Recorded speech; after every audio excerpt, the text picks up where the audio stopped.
12. Se quiser vender uma casa ou qualquer tipo de propriedade, afirme lenta, tranquilamente e com convicção: a inteligência infinita atrai para mim o comprador desta casa ou propriedade, que a quer e que nela irá prosperar. Mantenha esse estado de expectativa e as correntes mais profundas da mente subconsciente farão com que isso aconteça. 13. A ideia de sucesso contém todos os elementos de sucesso. Repita a palavra sucesso com frequência, fé e convicção, e ficará sob uma compulsão subconsciente para ser bem-sucedido. Capítulo 12. Como cientistas usam a mente subconsciente. Muitos dos cientistas mais criativos da história constataram a verdadeira importância da mente subconsciente. Edison, Marconi, Catherine, Poincaré, Einstein e muitos outros usaram-na para obter insights e know-how em suas grandes realizações. A capacidade de pôr em ação o poder do subconsciente constitui um dos fatores mais importantes para determinar o sucesso de cientistas e pesquisadores. Um dos mais notáveis exemplos nesse particular é encontrado na vida do célebre químico Friedrich von Stradonitz. Ele lutara durante longo tempo para compreender a estrutura química de um hidrocarboneto denominado benzina.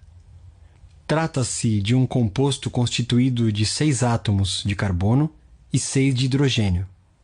O problema deixava-o constantemente perplexo. Aparentemente, nada que tentava dava resultado. Incapaz de resolver o enigma, cansado, exausto, Stradonitz transferiu por completo o assunto para a mente subconsciente. Pouco tempo depois, no momento em que ia tomar um ônibus em Londres, o subconsciente iluminou-lhe o consciente com um inesperado relâmpago. Mentalmente, Stradonitz viu a imagem de uma serpente mordendo a própria cauda e girando como uma rodinha de fogo de artifício. A imagem recebida do subconsciente inspirou-o a orientar a pesquisa em uma nova direção. Logo depois, obteve a resposta há tanto tempo procurada, a do arranjo anular dos átomos conhecido como anel de benzina. Como um cientista famoso fazia suas descobertas? Nikola Tesla foi um brilhante pioneiro no campo da eletricidade. A bobina Tesla, peça de exposição obrigatória em museus de ciências e sempre uma das favoritas da meninada, foi uma de suas invenções. Trata-se de uma esfera de metal carregada de eletricidade. Quando alguém a toca, a eletricidade estática faz com que os cabelos do curioso fiquem em pé. Tesla realizou também experimentos com transmissão de energia. Suas ideias sobre esse tópico ainda são consideradas revolucionárias. Convencido do poder da mente subconsciente, sempre que tinha uma ideia para outra invenção ou nova direção de pesquisa, formulava-a na imaginação e, em seguida, transferia o problema para o subconsciente. Sabia que o subconsciente reconstituiria e revelaria ao consciente todas as partes necessárias para a manufatura do dispositivo em questão.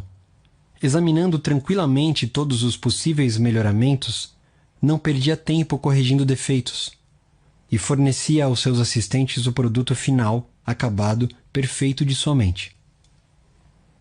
Em entrevista, disse ele o seguinte: invariavelmente, meu dispositivo funciona como imaginei. Em 20 anos, nunca houve uma única exceção. Como um naturalista famoso solucionou seu problema? O professor Louis Agassiz, da Universidade de Harvard, foi um dos naturalistas americanos mais famosos do século XIX. Descobriu os grandes poderes da mente subconsciente enquanto dormia. O exemplo seguinte foi tirado da biografia do cientista, escrita por sua esposa. Ele estava, havia 2 semanas, tentando decifrar a impressão um tanto vaga de um peixe fóssil na lasca de pedra em que fora preservado. Cansado e perplexo, interrompeu finalmente o trabalho e tentou afastá-lo da mente. Pouco tempo depois, acordou certa noite convencido de que, enquanto dormia, vira o peixe com todos os aspectos que lhe faltavam, perfeitamente restaurado. Mas quando tentou prender na mente e tornar nítida a imagem, ela lhe escapou. Ainda assim, dirigiu-se cedo para o Jardim des Plantes, pensando que, ao examinar novamente a impressão, deveria haver alguma coisa que o colocaria na pista de sua visão. Mas em vão. O registro indistinto continuava tão obscuro como sempre. Na noite seguinte voltou a ver o peixe, mas ainda sem resultado satisfatório. Quando acordou, a imagem desapareceu, como antes da memória. Na esperança de que a mesma experiência se repetisse na terceira noite, pôs lápis e papel ao lado da cama antes de dormir. E, como esperava, perto do amanhecer, o peixe reapareceu no sonho, confusamente no início, mas finalmente com uma clareza tão grande que ele não teve mais qualquer dúvida sobre suas características zoológicas. Ainda sonolento e em total escuridão, traçou essas características no papel ao lado da cama. Pela manhã, notou surpreso que, no esboço feito à noite, havia aspectos que julgara impossível que o fóssil pudesse revelar. Correu para o Jardim des Plantes e, usando o desenho como guia, conseguiu com um cinzel raspar o excesso superficial da pedra, sob a qual descobriu ocultas as partes que faltavam no peixe. Quando inteiramente exposto, o peixe correspondia ao que vira em sonho e ao desenho, e conseguiu classificá-lo com facilidade. Como um médico renomado resolveu o problema do diabetes. Na década de 1920, o Dr. Frederick Banting, médico brilhante e pesquisador canadense, concentrou toda a sua atenção nos estragos do diabetes. Na época, a ciência médica desconhecia qualquer método para controlar a doença. O Dr. Banting passou longo tempo fazendo experimentos e estudando a literatura internacional sobre o assunto. Todos os caminhos que explorava, porém, pareciam ser um beco sem saída. Certa noite, exausto com mais um longo dia do que pareciam ser esforços inúteis, caiu no sono. Enquanto dormia, a mente subconsciente instruiu-o a extrair o resíduo do ducto pancreático degenerado de cães. A inspiração levou-o à descoberta da insulina, que desde então tem melhorado a vida de milhões de pessoas. Notem que o Dr. Banting estudou conscientemente o problema durante muito tempo, procurando uma solução, uma maneira de resolvê-lo. O subconsciente respondeu nessa conformidade. Nem sempre conseguimos a resposta da noite para o dia. Ela talvez demore algum tempo. Mas não fique desanimado. Continue, todas as noites, antes de dormir, a transferir o problema para o subconsciente, como se nunca tivesse feito isso antes. Se a solução continuar a demorar a aparecer, você talvez esteja pensando que a questão que apresenta ao consciente é muito difícil e que levará tempo para resolver. Esse fato não deve surpreendê-lo. Geralmente, sentimos a tentação de pensar que nossos problemas são de difícil solução. Se não fossem, não seriam problemas. Mas isso é um erro.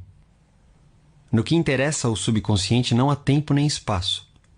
Vá dormir acreditando que receberá a resposta neste momento. Não pense que a resposta vai ter que esperar por algum momento no futuro.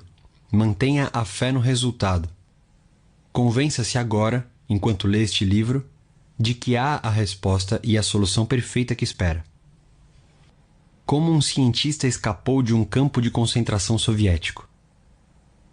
O Dr. Lothar von Blank-Schmidt, ilustre engenheiro eletrônico, foi internado em um campo de concentração soviético durante a Segunda Guerra Mundial. Ele atribui sua sobrevivência e fuga para a liberdade ao poder do subconsciente.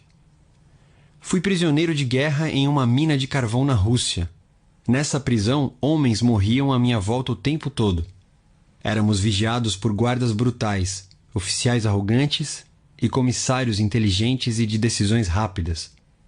Após um rápido exame médico, uma cota de carvão era atribuída a cada prisioneiro. Minha cota era de 150 quilos por dia. No caso de o prisioneiro não atingir a cota, sua pequena ração de alimento era cortada e, pouco tempo depois, ele descansava no cemitério. Comecei a me concentrar em um plano de fuga. Eu tinha certeza de que, de alguma maneira, meu subconsciente encontraria uma solução. Minha casa na Alemanha fora destruída, minha família dizimada e todos os meus amigos e antigos colegas haviam morrido na guerra ou se encontravam em campos de concentração. Eu disse a meu subconsciente: quero ir para Los Angeles e você vai encontrar um jeito. Eu vira fotos de Los Angeles e me lembrava muito bem de alguns bulevares e prédios. Todos os dias e noites eu me imaginava descendo o Wilshire Boulevard em companhia de uma moça americana que conheci em Berlim antes da guerra, hoje minha esposa. Imaginava-me visitando lojas, andando de ônibus, comendo em restaurantes. Todos os dias tinha o cuidado especial de dirigir meu imaginário carro americano, subindo e descendo os boulevards de Los Angeles. Tornava tudo isso vívido e real. Essas imagens eram tão reais e naturais para mim como as árvores no outro lado do campo de concentração. Todas as manhãs, o chefe dos guardas contava os prisioneiros, que eram postos em fila. Ele gritava 1, 2, 3, etc. E, quando o 17 era chamado, o meu número, eu dava um passo para o lado. Numa dessas ocasiões, o guarda afastou-se por 1 ou 2 minutos para atender a um chamado. E, quando voltou, recomeçou a contar, por engano, no número seguinte, como sendo o 17. Quando a turma voltou à noite, o número de prisioneiros era o mesmo. E não deram por minha falta. E até que descobrissem isso, levaria um longo tempo. Saí do campo sem ser visto e continuei a andar durante 24 horas, descansando no dia seguinte em uma cidade deserta. Consegui sobreviver pescando e caçando animais selvagens. Descobri trens de carvão que se dirigiam para a Polônia e viajei neles à noite, até chegar finalmente nesse país. Com a ajuda de amigos, consegui chegar a Lucerna, na Suíça. Certa noite, no Palace Hotel, em Lucerna, tive uma conversa com um casal americano. O marido me perguntou se eu gostaria de ser hóspede em Santa Mônica, Califórnia. Aceitei. E, quando cheguei a Los Angeles, descobri que o motorista deles me levava pelo Wilshire Boulevard e muitos outros que eu imaginara com cores tão vívidas durante os longos meses nas minas de carvão russas. Reconheci os prédios que vira mentalmente tantas vezes. Na verdade, tive a impressão de que estivera antes em Los Angeles. Eu havia chegado a meu destino. Jamais deixarei de me maravilhar com as coisas assombrosas que o subconsciente pode fazer. Na verdade, o subconsciente dispõe de recursos que desconhecemos inteiramente. Como arqueólogos e paleontólogos reconstroem cenários antigos. O subconsciente tem a recordação de tudo o que já aconteceu na história de nossa espécie. Arqueólogos que estudam ruínas antigas e incontáveis artefatos deixados por membros de velhas culturas podem usar em seu trabalho, com resultados maravilhosos, a percepção imaginativa. A mente subconsciente pode ajudá-los a reconstruir antigos cenários. O passado morto renasce. Olhando para ruínas de velhos prédios e estudando a cerâmica, a estatuária, as ferramentas, os utensílios caseiros de civilizações antigas, o cientista pode, utilizando os bancos de dados da mente universal, saber como, quando e por que tais objetos foram criados. A concentração profunda e a imaginação disciplinada do cientista despertam os poderes latentes do subconsciente. Esse fato habilita-o a cobrir com telhados estruturas antigas e cercá-las de jardins, tanques e fontes. Os restos fósseis recebem olhos, tendões e músculos, e mais uma vez andam e falam. O passado torna-se o presente vivo e descobrimos que na mente não há tempo nem espaço. Pela imaginação disciplinada, controlada e dirigida, podemos ser companheiros da maioria dos cientistas e pensadores inspirados de todos os tempos. Como receber orientação do subconsciente? Quando você tem que tomar o que acha que será uma decisão difícil, ou quando não consegue descobrir uma solução para um problema, comece imediatamente a pensar construtivamente a esse respeito. Se fica com medo ou preocupado, você não está realmente pensando. Pensamento autêntico não inclui medo. Vejamos agora os passos de uma técnica simples que você pode usar para receber orientação no tocante a qualquer assunto. Tranquilize a mente e fique imóvel. Diga ao corpo para relaxar. Ele tem que obedecer. O corpo não tem vontade, iniciativa ou inteligência autoconsciente. O corpo é um disco emocional que grava suas crenças e impressões. Mobilize a atenção. Focalize o pensamento na solução do problema. Pense em como ficaria feliz com a solução perfeita. Vivencie a sensação que experimentaria se a tivesse agora. Deixe a mente desfrutar, de forma relaxada, dessa sensação de felicidade e contentamento. Em seguida, vá dormir. Quando acordar, se não obteve ainda a resposta, ocupe-se com qualquer outra coisa. Enquanto estiver assim ocupado, é possível que a solução surja de forma inesperada em sua mente. Para receber orientação da mente subconsciente, um método simples é o melhor. Vejamos um exemplo. Certa vez, perdi um anel valioso que era também uma joia de família. Procurei-o por todos os lugares em vão. Fiquei aborrecido e triste com a perda. Naquela noite, conversei com o meu subconsciente, da mesma maneira como faria com uma pessoa. Antes de cair no sono, disse-lhe: "Você sabe tudo. Sabe onde está o anel e, portanto, mostre-me onde ele está." Pela manhã, acordei de repente com as seguintes palavras buzinando em meu ouvido. Pergunte a Robert. Achei essas palavras muito estranhas. O único Robert em quem eu podia pensar era o filho de 9 anos de meu vizinho. Por que ele deveria saber alguma coisa sobre o paradeiro do anel? Não obstante, obedeci à voz interior da intuição.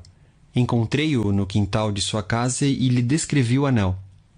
"Por acaso você o viu?" perguntei. "Claro que vi", respondeu ele. "Achei-o ontem no meio das moitas, quando estava brincando de esconde-esconde. Eu não sabia de quem era, de modo que o levei para casa e coloquei em cima de minha mesa. Eu ia pôr um anúncio sobre o anel, mas me esqueci. O subconsciente sempre responderá se confiar nele." O subconsciente disse onde estava o testamento perdido. O jovem Hugo R. assistia a minhas palestras em Los Angeles e me contou a experiência que tivera com o poder do subconsciente. O pai dele morrera de repente, aparentemente sem deixar testamento. A irmã, contudo, disse-lhe que o pai o mencionara certa vez, acrescentando que se esforçara para ser justo com todos. Hugo compreendeu que se um juiz decidisse que seu pai falecera sem deixar testamento, a propriedade seria dividida de acordo com regras determinadas pelo Estado. Não era provável que essa solução se ajustasse aos desejos do pai. Além do mais, despesas judiciais consumiriam grande parte do espólio. Ele e a irmã procuraram por toda parte, mas não conseguiram encontrar o testamento. E começaram a perguntar-se se o documento efetivamente existia. Hugo, porém, lembrou-se do que aprendera sobre o uso do subconsciente. Antes de dormir, conversou com sua mente mais profunda, dizendo: "Agora transfiro esse pedido à minha mente subconsciente. Ela sabe onde está o testamento de meu pai e vai me dizer." Em seguida, condensou o pedido em uma única palavra: "Responda." Repetiu-a diversas vezes, como se fosse uma canção de ninar, e foi dormir com a palavra "responda" ecoando na mente. Na manhã seguinte, acordou com uma ânsia imensa de ir a certo banco no centro de Los Angeles. Sentiu-se curioso a esse respeito. Teria ouvido o pai mencionar esse banco em alguma ocasião? Notara por acaso uma carta do banco na correspondência do pai? Não tinha certeza, mas sabia que precisava conferir o palpite. Foi ao banco naquela manhã. No fim, um funcionário confirmou que o pai tinha ali um cofre de aluguel. Ao ser aberto o cofre, o testamento foi encontrado. O pensamento, quando você vai dormir, desperta os poderes latentes existentes em você. Vamos supor que você está em dúvida se deve vender sua casa, comprar certas ações, romper uma sociedade, mudar-se para Nova York ou permanecer em Los Angeles, dissolver um contrato em vigor ou fazer um novo. Faça o seguinte: sente-se tranquilamente em uma poltrona ou à mesa no escritório. Lembre-se de que há a lei universal da ação e reação. A ação é o pensamento. A reação é a resposta da mente subconsciente. O subconsciente é reativo e reflexivo, é a sua natureza. Ele rebota, recompensa e resgata. E segue a lei da correspondência. Responde correspondendo. Pensando na ação correta, você automaticamente experimenta uma reação ou resposta que é a orientação ou a resposta do subconsciente. Ao buscar orientação, você simplesmente pensa na ação correta. Isso significa que usa a inteligência infinita existente na mente subconsciente a um ponto em que ela começa a agir por seu intermédio. Desse instante em diante, seu curso de ação é dirigido e controlado pela sabedoria interior residente em você, que tudo sabe e é onipotente. Suas decisões serão corretas. Só poderá haver ação correta porque você está sob uma compulsão subjetiva para fazer a coisa certa. Uso a palavra compulsão porque a lei do subconsciente é compulsória. O segredo da orientação. O segredo da orientação ou ação correta implica procurar tenazmente a resposta certa, até que ela lhe acorra à mente. A resposta pode ser um sentimento, uma percepção íntima, um palpite irresistível que você sabe que é a verdade. Você usou o poder do subconsciente até um ponto em que o poder começa a usá-lo. Você não pode, de maneira nenhuma, fracassar ou dar um passo em falso enquanto age de acordo com a sua sabedoria interna. E descobrirá que todas as suas decisões são certas e todos os seus caminhos pacíficos. Pontos importantes a recordar. 1. Lembre-se de que a mente subconsciente foi a responsável pelo sucesso e realizações maravilhosas de todos os grandes cientistas. 2. Ao concentrar a atenção e esforçar-se para solucionar um problema cabuloso, a mente subconsciente reúne todas as informações necessárias e apresenta a solução pronta e acabada à mente consciente. 3. Se está em dúvida sobre a solução de um problema, tente resolvê-lo objetivamente. Reúna todas as informações que puder, fazendo pesquisas e conversando com outras pessoas. Se não obtiver uma solução, transfira, antes de dormir, o problema para o subconsciente e a resposta virá sempre. Isso nunca falha. 4. Nem sempre conseguimos a solução da noite para o dia. Continue a fazer seu pedido ao subconsciente até o dia em que o sol raiar e afugentar as trevas. 5. Você atrasa a resposta achando que ela vai levar muito tempo ou que se trata de um problema espinhoso. O subconsciente não reconhece problemas, só conhece soluções. 6. Acredite que tem agora a resposta. Sinta a alegria da resposta e como se sentiria quando a recebesse. O subconsciente reagirá a esse sentimento. 7. Qualquer quadro mental, sustentado pela fé e pela esperança, se tornará realidade graças ao poder milagroso do subconsciente. Confie nele. Acredite em seu poder e maravilhas acontecerão enquanto você ora. 8. O subconsciente é um tesouro de memória e nele estão gravadas todas as suas experiências, desde a mais tenra idade. 9. Cientistas que estudam manuscritos antigos, templos, fósseis e outras provas remanescentes podem reconstruir cenas do passado e torná-las vivas. A mente subconsciente corre em seu auxílio. 10. Antes de dormir, passe ao subconsciente o pedido de solução. Confie nele, acredite nele e a resposta virá. O subconsciente tudo conhece e tudo vê, e você não deve duvidar dele ou questionar-lhe os poderes. 11. A ação é o pensamento e a reação a resposta do subconsciente. Se seus pensamentos forem sábios, suas ações e decisões serão sábias. 12. A orientação chega sob a forma de sentimento, percepção interna ou um palpite irresistível, que lhe diz que você está certo. Trata-se de um sentido tátil interno. Siga-o com a simplicidade da fé.